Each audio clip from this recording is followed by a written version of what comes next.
زموږ د کلي جومات ملا یو ډېر نیک انسان و. تل به یې د کلي له بېوزله خلکو سره تر خپله حده مرسته کوله. زموږ د کلي ټولو ماشومانو ورڅخه د قرآن پاک زده کړه کوله او کوم چا چې به کومه ستونزه لرله نو له هر چا څخه مخکې به د کلي ملا ته ورتله او خپله ستونزه به یې ورسره هواروله. زموږ په کلي کې یو ډېر بېوزله او غریبه کورنۍ ژوند کوو.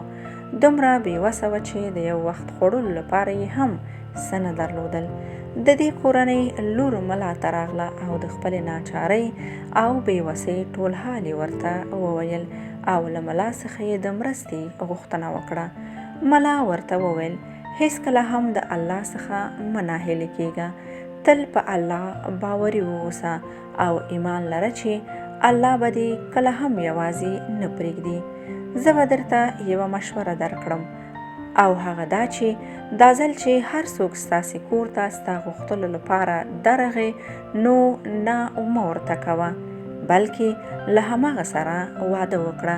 نجلۍ مسکی شوه او ملا ته یې وویل ملنډې وهي ملا صاحب، ټول د کلي خلک پوهیږي چې موږ څومره بېوسه او ناچاره یو او هیڅوک هم د بېوسه خلکو سره خپلوي نه کوي.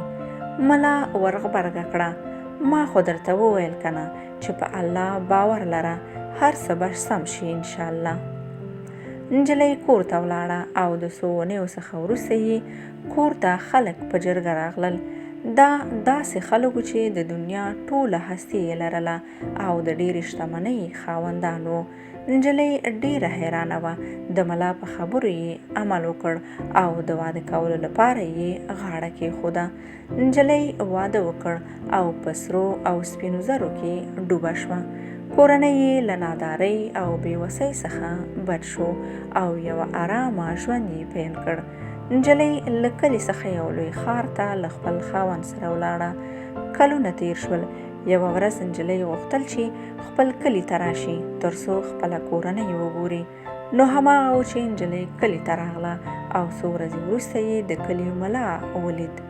ملا ته یې وویل ملا صاحب، دا تاسې پر ما داسې کوم دم چوف کړ یا مو داسې کوم تعویض راباندې وکړ چې زما ژوند داسې له یوې خوا نه په بلې خوا شو؟ ملا ورته وویل له کوم چا سره چې تا واده وکړ هغه کس په هماغه ورځ زما څنګ ته راغلی و، په کومه ورځ چې ته راغلی وې او له ما څخه یې غوښتی و تر څو زه ورته یوه دینداره نجلۍ په ګوته کړم او هغه ورسره واده وکړي او ژوند یې ښکلی شي. نو ما هم ځکه هغوی ستاسې کور ته درولېږل، ځکه که ته څومره هم بېوسه او ناچاره وې خو زړه دې د الله د مینې نه ډک و، نو ځکه خو الله تعالی هم په تا ورحمېده.